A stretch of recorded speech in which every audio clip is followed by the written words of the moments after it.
Good evening and salutations, my Days of Our Lives fans. Watching this episode today, I'm wondering just exactly what got accomplished in this episode. John, at this point, assumes that Marlena is possessed. So, just like years ago, he asks her to take off her glasses. She takes off the glasses, and of course, she has normal eyes.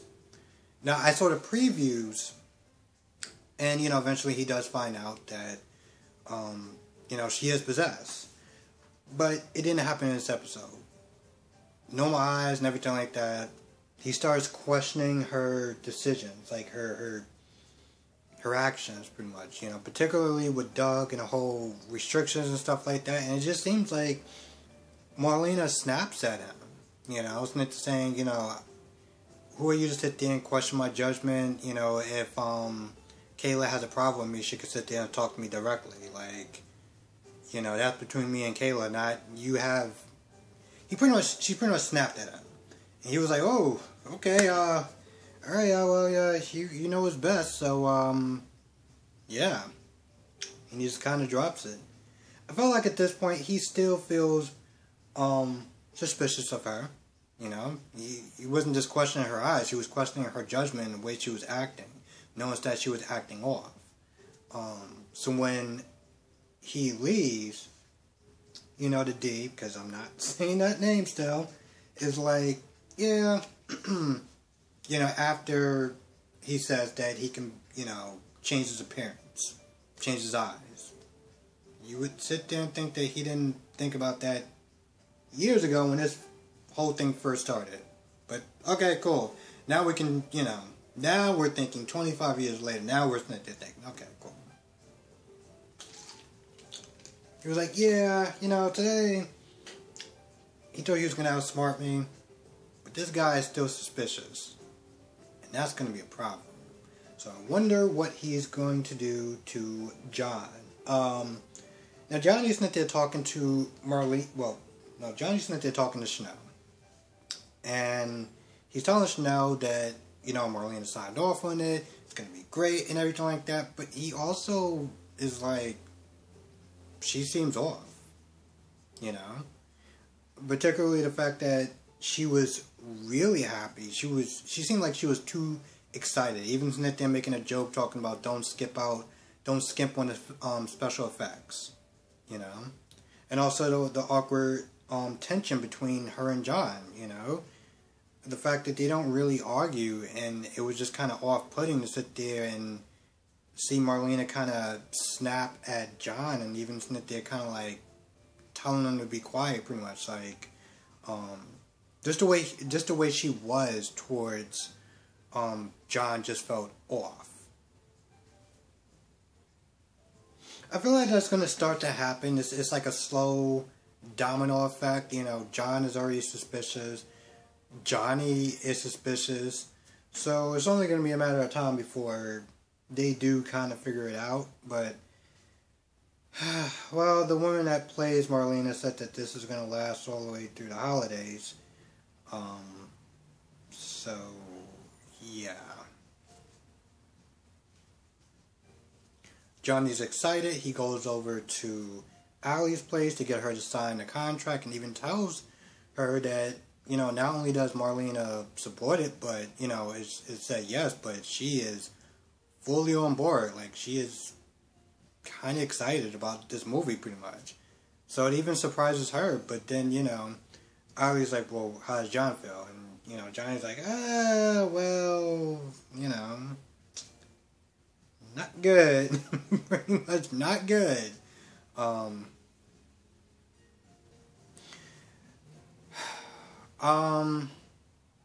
So he comes over, gets her to sign the contract, and he leaves, and Chanel even agrees to do the movie. Even though she's still apprehensive about this movie, like, yo, listen, I don't have a good vibe pretty much about this movie, but, Johnny's like, hey, it's gonna work out.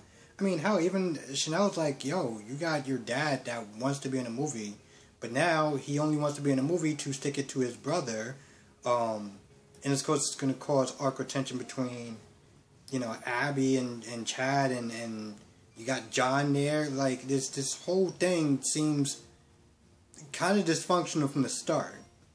And you sure you want to do this movie? And Johnny's like, yep, gotta make that movie. Gotta make it big. So, yeah, he's on board with it.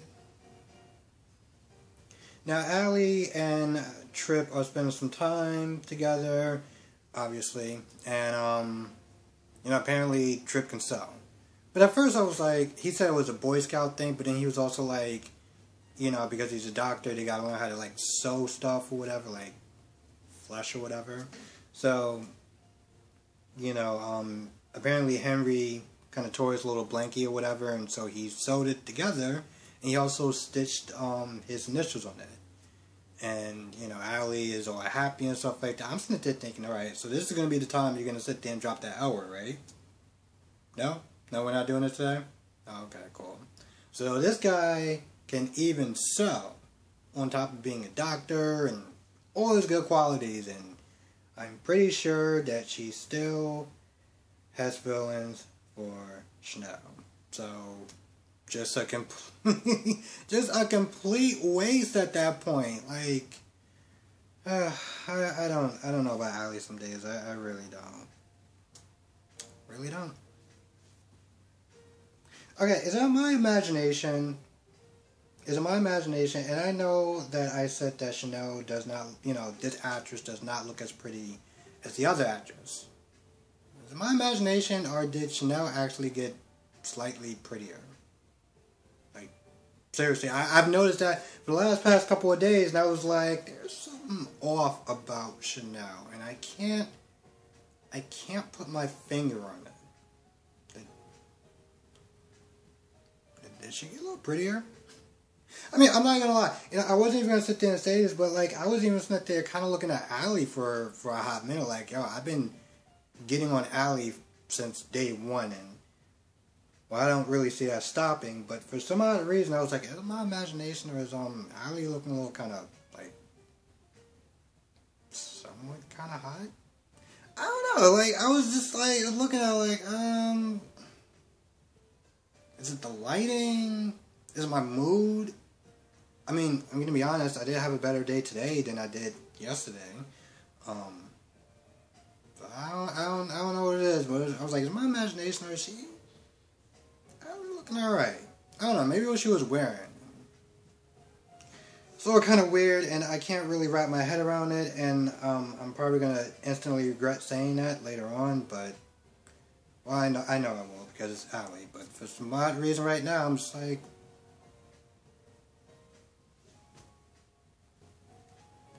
Kate is all too thrilled finding out that Philip and Chloe are in a thing. She pretty much want Philip to kick her to the curb, tell that chick to kick rocks and be gone. She kind of sees this whole thing playing out. I mean, since high school, and she always kind of looked at it like, Chloe's always sitting there breaking my son's heart over and over and over and over and over again. Hell, at one point she's like, yo, listen. Like, listen, you need to have some dignity. You just, like, moping around. You've been doing this since high school. You need to just, like, stop. Like, just all this stuff, you need to just stop. They want to go into Roman's pub, and they meet up with Lucas. And, Lucas is kind of sitting there backing his brother like, yo, maybe he just kind of needs some time alone. Like, maybe you just need to kind of just chill, and you need to just stop meddling. Maybe you need to do that. Just a thought. So he kind of backs him, and they wind up taking a walk together. And, Rome and Kate have this discussion somewhat. Kate's just like, I don't know if I'm ready. I just had this whole thing with Jake. I'm not ready to get hurt. But I do admire your qualities, pretty much. So you're not out the running or whatever. And Rome is just like, listen, you take as long as you take. You do what you got to do. And when you're ready, you let me know. And I always find that to be a very interesting and interesting balance, because you never want to sit there and rush someone. You know, when you're ready, you're ready. And you're worth the wait. But there's a fine line between that and I guess maybe respecting someone's time. You know? Because some people could sit there and look at that like, yo, listen, maybe you need to sit there and like, go out with somebody else. If this person is clearly not going to sit there and see you for the amazing person that you are. And, you know, at some point, maybe, you know, it's a fine line between saying that they're worth the wait, but also, I wouldn't sit there and say dignity, but, I mean, at the end of the day, we only have so much time on this planet, and, you know, to sit there and, I guess, have someone waste your time, you know, isn't fair to yourself either. But, he's like, take as much time as you need, and he backs off, and she smiles. I mean, at some point, I'm assuming they're going to get together, because that's what the fans want. And besides, who else is Kate really going to go out with? So, yeah, there's that. Now, Brady comes into the office and somewhat acts like a dick to Chloe as far as like, hey, so are you broken up yet? You know, did you take him back yet for the millionth time? And just kind of just go through this stupid cycle that you crazy kids always do. But she said she's, you know, she moved out, she's going to take a beat. And Brady, here's the thing, Brady's just like, so you broke up with him, right? It's like, no, I just took a break. Okay, alright, so we're still using this lingo, right? This, but what do you want to call that? Purgatory? I mean, you're not broken up, but you're taking a break. Anyway, you know, Brady, like the brainchild that he is, says, hey, why don't you move in with me? Oh, you're not moving in with me. You're moving in with Marlena and John. They would love to have you. And how even Chloe's like, so you just have not been paying attention to anything that's been going on. By the way, how's that lip? You good? How's that lip? Is it still bleeding? No? Okay, cool. Like, bro, how? You know, it makes me, when he says things like that, it makes me sit there and think about the time where he tried to sabotage his grandfather's company and thinking that he was just not going to get caught, or that even if he did do it, it was not going to sit there and hurt the employees that are working there. Like, he doesn't think sometimes, and it's quite a spectacle, I guess, you know, him sitting there saying, why don't you move in with me? So she pretty much says no, and she's like, she's gonna stay at the Salem Inn. So she goes to leave, and you know, Brady's pack, you know, has her bags or whatever, and you see them both walking into the Salem Inn, and of course you see Philip's like, oh, well, I guess that walk really did me some good, and he sees that, he's like, oh. He pretty much like, look, I see Brady and Chloe walking into the Salem Inn. Is that what I'm seeing now? I mean, you know, Lucas did sit there and say, why don't you just give us some time, give us some space, it'll come around. Hell, even Chloe said that. Even Chloe's like, listen, if he cools down a little bit and give me some space or whatever, I'm pretty sure we can work this out. Listen, as much as I'm rooting for Philip, I'm just like, if you give him, if he gives you some time and some space, you can work this out. Sweetheart, you've been trying to work this out since high school. I don't... You know what? In some ways, I can understand Brady's frustration, because Brady's just looking at this whole train wreck and is just like, I don't understand why you still mess with this man for. You knew his energy since high school. And I guess for her to sit there and say, no, we'll just get some time and some space and we'll work this out.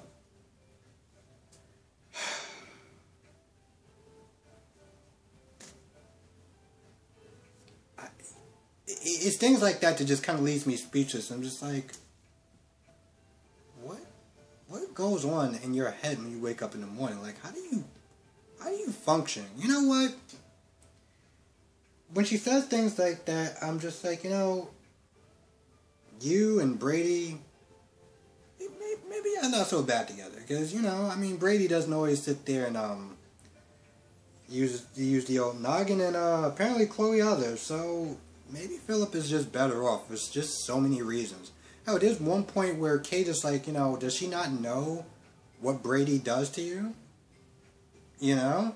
And it's just like, it just doesn't matter, because I don't want to sit there and say she's a moron, but Jesus.